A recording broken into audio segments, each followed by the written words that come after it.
അല്ലാഹു സുബ്ഹാനഹു വ തആലയുടെ ഖുർആൻ പറഞ്ഞത് ഒരാൾ ഒരു കാര്യത്തിന് സാക്ഷിയായി എന്നതുകൊണ്ട് അവനത് മനസ്സിലാക്കണമെന്നില്ല. ഇന്ന ഫീ ദാലിക ലദിക്റാ ലിമൻ കാന ലഹു ഖൽബുൻ ഔ അൽഖ സമഅ വഹുവ ഷഹീദ്. അല്ലാഹു പറഞ്ഞത് കേട്ടിട്ടും കണ്ടിട്ടും ഒരാൾ പഠിക്കില്ല. ലിമൻ കാന ലഹു ഖൽബുൻ, അവന് ഹൃദയമുണ്ട്, അവൻ കേട്ടു. ഹൃദയം കൊണ്ട് കേട്ടവനാണ് ഏറ്റവും കൂടുതൽ പ്രതിഫലം കിട്ടുന്നത് എന്ന് വിശുദ്ധ ഖുർആൻ. അതുകൊണ്ടാണ് അല്ലാഹു സുബ്ഹാനഹു വ തആല ഖുർആന്റെ കാര്യത്തിൽ നമ്മളോട് ചോദിച്ചത്, ഈ ഖുർആൻ നിങ്ങൾ ഓതുന്നുണ്ട്, പക്ഷേ അലാ ഖുലൂബിൻ അഖ്ഫാലുഹാ, നിങ്ങളുടെ ഹൃദയത്തിൽ അല്ലാഹു സുബ്ഹാനഹു വ തആല സീല് വെച്ചിട്ടൊരു ജനൽ പോലും തുറക്കപ്പെടാതെ നിങ്ങളുടെ ഹൃദയങ്ങൾ ഇത്രത്തോളം സുതാര്യമാകാതെ പോയോ എന്ന് ഖുർആൻ ചോദിച്ചത്. അഫലാ യതദബ്ബറൂനൽ ഖുർആൻ, ഖുർആനിനെ നിങ്ങൾ ചിന്തിക്കാത്തതുണ്ട്. അലാ ഖുലൂബിൻ അഖ്ഫാലുഹാ, ഈ ഖുർആൻ നിങ്ങൾ ചിന്തിക്കാതിരുന്നത് നിങ്ങളുടെ ഹൃദയത്തിന് താഴിട്ട് പൂട്ടിവെച്ചത് കൊണ്ടാണ് എന്ന് വിശുദ്ധ ഖുർആൻ. അള്ളാഹുവിന്റെ ഖുർആൻ അതിന്റെ അവതരണത്തിന് ആദ്യം സാധിച്ച ഒരു വിപ്ലവം ഖുർആൻ പരിചയപ്പെടുത്തുക എന്നതാണ് നവകാല ലോകത്തിൽ ഒരു പ്രബോധകന്റെ ധർമ്മം. ഖുർആനിനെ കുറിച്ചും മാൽക്കം എക്സ് എന്ന് പറയുന്ന വിശ്രുതനായ ചിന്തകൻ പറഞ്ഞത്, ഏറ്റവും നല്ല ഒരു product in hand of A bad salesman, ഏറ്റവും മോശമായ സെയിൽസ്മാന്റെ കയ്യിൽ കിട്ടിയ ഏറ്റവും നല്ല പ്രൊഡക്റ്റ് എന്നാണ് മാൽക്കം എക്സ് ഖുർആനെ കുറിച്ച് പറഞ്ഞത്. ഏറ്റവും നല്ല ഒരു പ്രൊഡക്റ്റ് കിട്ടിയത് ഏറ്റവും മോശം സെയിൽസ്മാന്റെ കയ്യിലായാൽ പിന്നെ ഏത് കടയിലെത്തുക? ഈ ഖുർആൻ മുസ്ലിമിന്റെ കയ്യിൽ കിട്ടിയത് ക്രൈസ്തവ മതത്തിൽ നിന്ന് ഇസ്ലാമിലേക്ക് ഖുർആൻ പഠിച്ചിട്ട് പരിവർത്തനം എന്ന മാൽക്കം എക്സ് ആണ് പറഞ്ഞത്. ഈ സാധനം വളരെ അമൂല്യമാണ്, പക്ഷെ കിട്ടിയത് ഒന്നിനും കൊള്ളാത്ത കുറെ സെയിൽസ്മാൻമാരുടെ കയ്യിലായി. എടുക്കുമ്പോൾ ഒന്ന് മുത്താനും പിന്നെ വെക്കുമ്പോൾ 2-3 പ്രാവശ്യം മുത്താനും ഖുർആനിനെ നാം മാറ്റിയപ്പോൾ യഥാർത്ഥത്തിൽ ഖുർആൻ എന്തുകൊണ്ടാണ് 2 ഉപയോഗത്തിനാണ് ഖുർആനിനെ നമ്മൾ മാറ്റിയത്. ഒന്ന്, എന്റെ പ്രിയപ്പെട്ട സഹോദരിമാർ നന്നായിട്ട് അറിയണം, ഖുർആനിനെ നമ്മൾ മാറ്റിയത് ഇന്നേ വരെ ജീവിതത്തിൽ ഖുർആനിനെ നമ്മൾ ഉപയോഗിച്ചത് 2 കാര്യങ്ങൾക്ക് വേണ്ടിയാണ്. ഒന്ന്, സാധാരണ എല്ലാവരും പറയുന്നുണ്ട് മരിക്കും ഓതാൻ വേണ്ടി, അത് ഓതണം, ഓതിയ പ്രതിഫലം കിട്ടുക തന്നെ ചെയ്യും, സന്ദേഹമില്ല. പക്ഷേ നമ്മൾ ഖുർആനിനെ സാധാരണ ഉപയോഗിക്കുക, ഒന്ന്, പുതിയ വീട് വെച്ചാൽ ആ വീട്ടിലേക്ക് കയറുന്നതിന്റെ അന്ന് ആദ്യം അവൻ ഖുർആനെ കയ്യിൽ പിടിച്ചിട്ടാ കയറുക. എന്നാൽ ജീവിതത്തിൽ ഇന്നേ വരെ അവൻ ഓതിയിട്ടുണ്ടാവില്ല. പാലുകാച്ച് നടക്കുന്ന സദസ്സിൽ ആദ്യമായി ഒതുണ്ടാകട്ടെ ഇല്ലാതാകട്ടെ വലത് കാല് വെക്കുമ്പോൾ കയ്യിലൊരു ഖുർആൻ ഉണ്ടാകണമെന്ന ഒരു ചടങ്ങിന് വേണ്ടി നമ്മൾ ഖുർആനിനെ മാറ്റി. രണ്ടാമത്, നമ്മളൊക്കെ ഖുർആനിനെ ഉപയോഗിക്കുന്നത് രണ്ടാമത്തെ കാര്യം, ഗൾഫിൽ നിന്ന് ഭർത്താവ് വന്നാൽ അയൽപക്കക്കാരെന്തേലും പറഞ്ഞാൽ ഭാര്യയോട് പറയും, ഇതിൽ തൊട്ടിട്ട് സത്യം ചെയ്യും. ഭാര്യയുടെ ചാരിത്രശുദ്ധിയിൽ സംശയം തോന്നിയാൽ ആ സമയത്ത് ഭർത്താവ് ഗൾഫിൽ നിന്നപ്പോൾ പുറം ചാടിയിട്ടുണ്ടോ എന്നറിയാൻ സത്യം ചെയ്യാൻ കഴിയുന്ന ഒരു ഗ്രന്ഥമായി സത്യം ചെയ്യുക. മലബാറിലൊരു വലിയ മക്ബറയുണ്ട്, അവിടെ സത്യം ചെയ്യാൻ ആളുകൾ പോകാറുണ്ട്. അവിടെ പോയി സത്യം ചെയ്താൽ ഉറപ്പാണെന്നാണ് നാട്ടുകാരുടെ വിശ്വാസം. ഒരാളൊരു വലിയ കള്ള കച്ചവടം നടത്തി അവരോട് പറഞ്ഞു, പിറ്റേ ദിവസം നമുക്ക് മക്ബറയിൽ പോയി നീ സത്യം ചെയ്യണം, നീ പറഞ്ഞ സത്യമാണ്. ഇയാൾ എന്ത് ചെയ്തെന്നറിയോ? പിറ്റേ ദിവസം സത്യം ചെയ്യണം ആളുകളുടെ മുമ്പിൽ വെച്ച്. തലേ ദിവസം അവിടെ പോയിട്ട് പറഞ്ഞു, അസ്സലാമു അലൈക്കും, മക്ബറയിൽ ചെന്നിട്ട് നാളെ ഞാൻ വന്നിട്ടൊരു സത്യം ചെയ്യും. അത് തെറ്റാ, ഇപ്പൊ പറയണതാണ് കറക്റ്റ്. അപ്പൊ ഇപ്പൊ പറയുന്നതാണ് കറക്റ്റ്, നാളെ ഞാനത് പറയുമെന്ന് തിരിഞ്ഞാൽ യഥാർത്ഥത്തിൽ നമ്മുടെ ദുനിയാവിന് വേണ്ടി നമ്മൾ കറാമത്തിനെയും ഉപയോഗപ്പെടുത്തി, വിലായത്തിനെയും ഉപയോഗപ്പെടുത്തി, ഖുർആനിനെയും ഉപയോഗപ്പെടുത്തി. എനിക്ക് പലപ്പോഴും തോന്നാറുണ്ട്, ഖുർആനിലെ 2 ആയത്തുകളാണ് നമുക്ക് പലപ്പോഴും മനഃപ്പാടമുള്ളത്. ഏത് ആളുകളോട് ചോദിച്ചാലും 2 ആയത്ത് എല്ലാവർക്കും മനഃപ്പാടമാണ്. ഒന്ന്, ഇന്നല്ലാഹു യഅ്മുറു ബിൽ അദ്ലി വൽ ഇഹ്സാൻ വ ഈതാഇ ദിൽ ഖുർബ. കാരണം 2ാമത്തെ ഖുത്ബയിൽ ഖത്തീബ് ഊതുമ്പോഴാണ് സാധാരണ ഹൗദിന്റെ കരയിൽ നിന്ന് സയ്യിദ് ബുഖാരി കാദാബീഡി വലിച്ചിട്ട് അകത്ത് കയറുന്നത്. അങ്ങനെ എല്ലാ വെള്ളിയാഴ്ചയും ഖത്തീബിന്റെ ഖുർആൻ ഖുത്ബ തീർന്നു നിസ്കാരം തുടങ്ങാറായി എന്ന് പീഡികത്തിലിരിക്കുന്നവൻ അറിയാനുള്ള ആയത്താണിത്. രണ്ടാമത്, എല്ലാ പുരുഷന്മാരും കാണാതെ പഠിച്ച മറ്റൊരായത്ത്,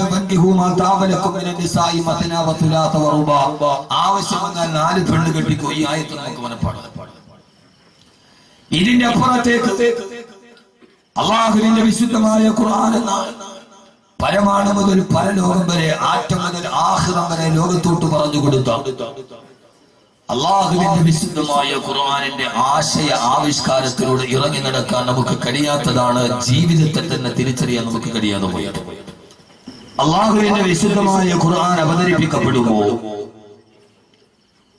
മക്കയിലെ സാഹചര്യം 4000 വർഷങ്ങൾക്ക് പുറത്ത് പ്രബോധ രീതിയിൽ പ്രബോധക ദൗത്യം നിർവഹിച്ച ഖലീലുല്ലാഹി ഇബ്രാഹിം നബി അലൈഹിസ്സലാത്തു വസ്സലാം അല്ലാഹു ഏകനാണ് എന്ന് ലോകത്തോട് പറയാൻ തൗഹീദിന്റെ ഉപാസകനായി കാലാന്തരത്തിന്റെ മുകളിലൂടെ നടന്നുപോയ ഇബ്രാഹിം നബി അലൈഹിസ്സലാത്തു വസ്സലാം പുനർനിർമ്മിച്ച കഅബാലയത്തിന്റെ മുമ്പിൽ 4000 വർഷം കഴിയുമ്പോൾ മനാത്ത രാത്ത എന്ന പേരിൽ 330 കോടി ദൈവങ്ങളും തൗഹീദിന്റെ ഉപാസകനായ ഇബ്രാഹിം നബി അലൈഹിസ്സലാത്തു വസ്സലാമിന്റെ പ്രതിമയുണ്ടാക്കിയ കഅബാലയത്തിന്റെ പ്രഥമ കവാടത്തിലും മറുഭാഗത്ത് ഇസ്മായിൽ നബി അലൈഹിസ്സലാത്തു വസ്സലാമിന്റെ പ്രതിമ വടക്കേ കവാടത്തിൽ സ്ഥാപിച്ച് അല്ലാഹു ഏകനാണ് എന്ന് പറയാൻ വേണ്ടി വന്ന ഇബ്രാഹിം നബി അലൈഹിസ്സലാത്തു വസ്സലാമിന്റെ പ്രതിമയുടെ മുമ്പിൽ ആരാധിച്ചിരുന്ന അല്ലാഹുവിനെ നിഷേധിച്ചിരുന്ന അബൂജഹലിന്റെ സമൂഹത്തോട് അല്ലാഹുവിനെ കുറിച്ച് പഠിപ്പിച്ചു കൊടുക്കുവാൻ ആദ്യമായി അല്ലാഹുവിന്റെ വിശുദ്ധമായ ഖുർആൻ അവതരിപ്പിക്കപ്പെടുമ്പോൾ പ്രവാചകൻ നബി മുഹമ്മദ് മുസ്തഫ സല്ലല്ലാഹു അലൈഹി വസല്ലം ഹിറാ ഗുഹയിൽ ധ്യാനമഗ്നനായിരിക്കുമ്പോൾ ആദരവായ റസൂലുള്ളാഹി സ്വല്ലല്ലാഹു അലൈഹി വസല്ലമയുടെ അടുക്കലേക്ക് അല്ലാഹുവിനെ അബൂജഹൽ അല്ലാഹുവിനെ നിഷേധിക്കുന്ന അബൂജഹലിന്റെ മുത്തുബത്തിന് ശൈബത്തിന് മക്കാ ഖുറൈശികൾക്കും അല്ലാഹുവിനെ പരിചയപ്പെടുത്തുവാൻ വേണ്ടി ആകാശലോകത്തു നിന്ന് ദിവ്യാമൃതം പോലെ ഖുർആൻ അവതരിപ്പിക്കപ്പെടുമ്പോൾ ആ ഖുർആനിലൂടെ ആകാശലോകത്തു നിന്ന് കടന്നുവന്ന ദിവ്യബോധനത്തിന്റെ വെളിപാടുമായി കടന്നുവന്ന റൂഹുൽ അമീൻ മലക്ക് ജിബ്രീൽ അലൈഹിസ്സലാത്തു വസ്സലാം ആദ്യമായി അവതരിപ്പിച്ച പ്രഥമ സൂറത്തേതാ? അല്ലാഹുവിന്റെ ഖുർആനിൽ ആദ്യമായി അവതരിപ്പിക്കപ്പെട്ട ആദ്യത്തെ അധ്യായം ആഖിറത്തെ കുറിച്ചല്ല, സ്വർഗ്ഗലോകത്തെ കുറിച്ചല്ല, നരകത്തെ കുറിച്ചല്ല, മീസാനിനെ കുറിച്ചല്ല, സിറാത്തിനെ കുറിച്ചല്ല.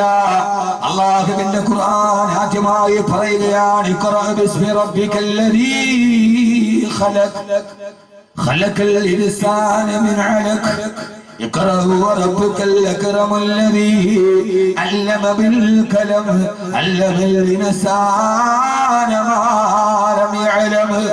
ആദ്യമായി ഖുർആൻ അവതരിപ്പിക്കപ്പെടുമ്പോൾ വിശുദ്ധമായ ഖുർആൻ പേരെടുത്ത് പരാമർശിച്ച ആദ്യത്തെ വസ്തു ഏതാ? എല്ലാവരും പറയാറുണ്ട് ഖുർആൻ ആദ്യമായി പേരെടുത്ത് പറഞ്ഞ വസ്തു പേനയാണ്. അതൊരു മിഥ്യാധാരണയാണ്. ആദ്യമായി ഖുർആൻ പേരെടുത്ത് പറഞ്ഞ വസ്തു പേനയല്ല. അല്ലദീ ഖലഖൽ ഇൻസാന മിൻ അലഖ്, അലഖിൽ നിന്ന് നിന്നെ സൃഷ്ടിച്ച അല്ലാഹുവിന്റെ നാമത്തിൽ വായിക്കുക നബിയേ. ഏകനായ അല്ലാഹുവിനെ പരിചയപ്പെടുത്തുമ്പോൾ വഹദാനിയത്തിന്റെ ഉബൂദിയത്തിന്റെ റുബൂബിയത്തിന്റെ അടയാളമായ അല്ലാഹുവിനെ അബൂജഹലിന്റെ മുമ്പിൽ പരിചയപ്പെടുത്തുമ്പോ അല്ലാഹുവിന്റെ ഖുർആൻ പറഞ്ഞ് കണ്ണുകൊണ്ടിട്ട് മുകളിലോട്ട് നോക്കിയാൽ കാണുന്ന ആകാശത്തെ പടച്ച റബ്ബെന്നല്ല, ഭൂമിയെ പടച്ച റബ്ബെന്നല്ല, അബൂജഹലേ ഈ കാണുന്ന മഹാസമുദ്രത്തെ പടച്ച റബ്ബെന്നല്ല. അല്ലാഹുവിനെ പരിചയപ്പെടുത്താൻ ആദ്യമായി ഖുർആൻ പറഞ്ഞ വിശേഷണ പദം അല്ലദീ ഖലഖൽ ഇൻസാന മിൻ അലഖ്. യഥാർത്ഥത്തിൽ ഖുർആൻ ആദ്യം പേരെടുത്ത് പറഞ്ഞ വസ്തു പേനയല്ല. അത് ആളുകൾ വെറുതെ ഇങ്ങനെ സാക്ഷരത സാക്ഷരത എന്ന് പറഞ്ഞിട്ട് പറഞ്ഞു ഒരു ജാരിയായ സദഖ പോലെ ഒരു ജാരിയായ ഖത്തറാണ്. യഥാർത്ഥത്തിൽ ആദ്യം പറഞ്ഞ സാധനം ഖുർആൻ പേരെടുത്ത് പറഞ്ഞ സാധനം അലഖ്. അബൂജഹലിനോട് വേണമെങ്കിൽ പറയാം, അബൂജഹലെ കണ്ണു തുറന്ന് നോക്കിയാൽ കാണുന്ന ഈ ആകാശത്തെ സൃഷ്ടിച്ച അല്ലാഹ് പറയാം, ഭൂമിയെ സൃഷ്ടിച്ച അല്ലാഹ് പറയാം, ഈ പർവ്വതനിരകളെ സൃഷ്ടിച്ച അല്ലാഹ് പറയാം. ഇല്ല, ഇന്നേ വരെ ഒരു മനുഷ്യൻ കണ്ണുകൊണ്ട് കാണാത്ത ഒരു വസ്തുവിനെയാണ് അല്ലാഹു ആദ്യം ഖുർആനിൽ പറഞ്ഞ അലഖ്. അലഖ് എന്ന് പറഞ്ഞാൽ അതിന്റെ അർത്ഥം നമുക്ക് എല്ലാവർക്കും അറിയാം. ഡോക്ടർമാരോട് പറഞ്ഞാൽ പറയും ദ സംതിങ് വിച്ച് ഈസ് ക്ലിംഗിങ്, കടിച്ച് പിടിച്ച് തൂങ്ങിക്കിടക്കുന്ന ഒരു സാധനം. അള്ളാഹുടെ ഖുർആന്റെ മോചിതത്ത് നിങ്ങളൊന്ന് ആലോചിച്ച് നോക്കി. അലക്ക് എന്ന് പറഞ്ഞാൽ 120 ദിവസം ഉമ്മാന്റെ ഗർഭാശയത്തിന്റെ ഉള്ളിൽ പ്രായമായ ഒരു ശിശുവിന്റെ അവസ്ഥയ്ക്കാണ് അലക്കെന്ന് പറയുന്നത്. മനസ്സിലായോ? നിങ്ങളെ ഞാൻ പടപടപടപടാന്ന് പറഞ്ഞിട്ട് പോകുക, അവസാനം ഇറങ്ങിയിട്ട് എന്താ കേട്ടോ ഒരു വിഷയം പറയുന്നത് മനസ്സിലാക്കിയിട്ട് പോകണം എന്ന് പറഞ്ഞാൽ ഞാനും നിങ്ങളും ഉമ്മാടെ ഗർഭാശയത്തിൽ 4 മാസം പ്രായമുള്ളപ്പോൾ നമ്മുടെ അവസ്ഥ എന്താണോ അതിനാണ് അലക്കുന്നത്. ഉമ്മാടെ ഗർഭാശയ ഭിത്തിയിൽ കടിച്ചു പിടിച്ചു തൂങ്ങിക്കിടക്കുന്ന ഒരു സാധനം. എന്തിനാണ് അല്ലാഹു ആദ്യം തന്നെ മനുഷ്യനോട് പറഞ്ഞപ്പോൾ ഉമ്മാടെ ഗർഭാശയത്തിന്റെ ഭിത്തിയിൽ നീ കടിച്ചു പിടിച്ചു തൂങ്ങിയാണ് കിടന്നത് എന്ന് ഓർമ്മിപ്പിച്ചത് എന്തിനാണ്? ഇതാണ് എന്റെ വിഷയം, ജീവിതം പൊരുതാനുള്ളത്. ഉമ്മാടെ ഗർഭാശയത്തിൽ 4 മാസം പ്രായമുള്ളപ്പോ അല്ലാഹു ആദ്യം തന്നെ പറഞ്ഞത് നീ ഗർഭാശയ ഭിത്തിയിൽ കടിച്ചു പിടിച്ചു തൂങ്ങിക്കിടന്നവനാ. കാരണം മനുഷ്യ ശരീരത്തിന്റെ അവസ്ഥ ഏത് സാധനം അകത്തോട്ടിട്ടാലും അത് പെട്ടെന്ന് പുറത്തോട്ട് തള്ളും. ഭക്ഷണം കഴിച്ചാൽ ഒരു സാധനവും അകത്തു കിടക്കാൻ മനുഷ്യന്റെ ശരീരം സമ്മതിക്കില്ല. ഭക്ഷണം കഴിച്ചാൽ കാഷ്ടമായിട്ട് വെളിയിൽ തള്ളും, വെള്ളം കുടിച്ചാൽ മൂത്രമായിട്ട് വെളിയിൽ പോകും. പിതാവിന്റെ മുതുകിൽ നിന്ന് ഒരു ഇന്ദ്രിയ തുള്ളിയായി അവിടെ നിന്ന് ഉമ്മാടെ ഗർഭാശയത്തിലേക്ക് 10 സെന്റിമീറ്റർ നീളവും 8 സെന്റിമീറ്റർ വീതിക്കും 140 ഗ്രാം തൂക്കവുമുള്ള ഉമ്മാടെ അണ്ടാശയത്തിലേക്ക് കടന്നു വന്ന് അവിടെ നിന്ന് ഗർഭാശയത്തിൽ വന്ന് നീ ഒരു ഭ്രൂണമായിട്ട് വയറ്റി കിടക്കുമ്പോ ഉമ്മാടെ ശരീരത്തിന്റെ ചിന്ത എന്താണെന്നറിയോ? ഇതിനെ എങ്ങനെയും വെളിയിൽ തള്ളിക്കളയാൻ. ഇങ്ങനെ തള്ളൽ വരിക. അതാണ് ശരീരത്തിന്റെ പ്രത്യേകത. ഉമ്മയുടെ ശരീരം പെണ്ണെ നിന്നെ കുറിച്ചാണ് ഖുർആൻ പറഞ്ഞത്. അള്ളാഹുവിന്റെ ഖുർആൻ ആദ്യം വന്ന പെണ്ണിന്റെ ഗർഭാശയത്തിന്റെ വസ്തുവിനെ കുറിച്ചാ. പിന്നെ ഈ ഖുർആൻ ഏത് പെണ്ണിനെ സ്വാതന്ത്ര്യം കൊടുക്കാത്തത്? ആദ്യം പറഞ്ഞ വസ്തു ഗർഭാശയത്തിൽ കിടക്കുന്ന വസ്തുവിനെ കുറിച്ച്. എന്റെ പ്രിയപ്പെട്ട ചെറുപ്പക്കാരെ, സഹോദരങ്ങളെ, മനുഷ്യന്റെ ഉമ്മാടെ ശരീരത്തിന്റെ പ്രത്യേകത നീ ഗർഭാശയത്തിന്റെ ഉള്ളിൽ കിടക്കുമ്പോ ആ കുട്ടിയെ വെളിയിലോട്ട് തള്ളുക എന്നതാണ് ശരീരത്തിന്റെ പകുതും. ആ സമയത്ത് ഉമ്മാടെ ഗർഭാശയത്തിൽ ഇങ്ങനെ ഒരു അടക്കായി കിടക്കുമ്പോ അള്ളാഹു പഠിപ്പിക്കുകയാണ്, മനുഷ്യ നിന്റെ ഉമ്മയുടെ ഗർഭാശയം നിന്നെ തള്ളാൻ വേണ്ടി പുറത്തോട്ട് തള്ളുമ്പോ ആ സമയത്ത് ആ തള്ളലിന് വെളിയിലേക്ക് പോകാതെ ഉമ്മാടെ ഗർഭാശയത്തിലേക്ക് അടിച്ചു പിടിച്ചു തൂങ്ങിക്കിടക്കണേ. ഇവിടെ നിന്ന് അങ്ങോട്ട് തള്ളുമ്പോ ആ സമയത്ത് പോകാൻ മെനക്കെടാതെ ഗർഭാശയത്തിലേക്ക് അടിച്ചു പിടിച്ചു തൂങ്ങിക്കിടക്കുക. എന്റെ പ്രിയപ്പെട്ട സഹോദരങ്ങളെ, ജീവിതം പുരുതാറുള്ളതാണ്.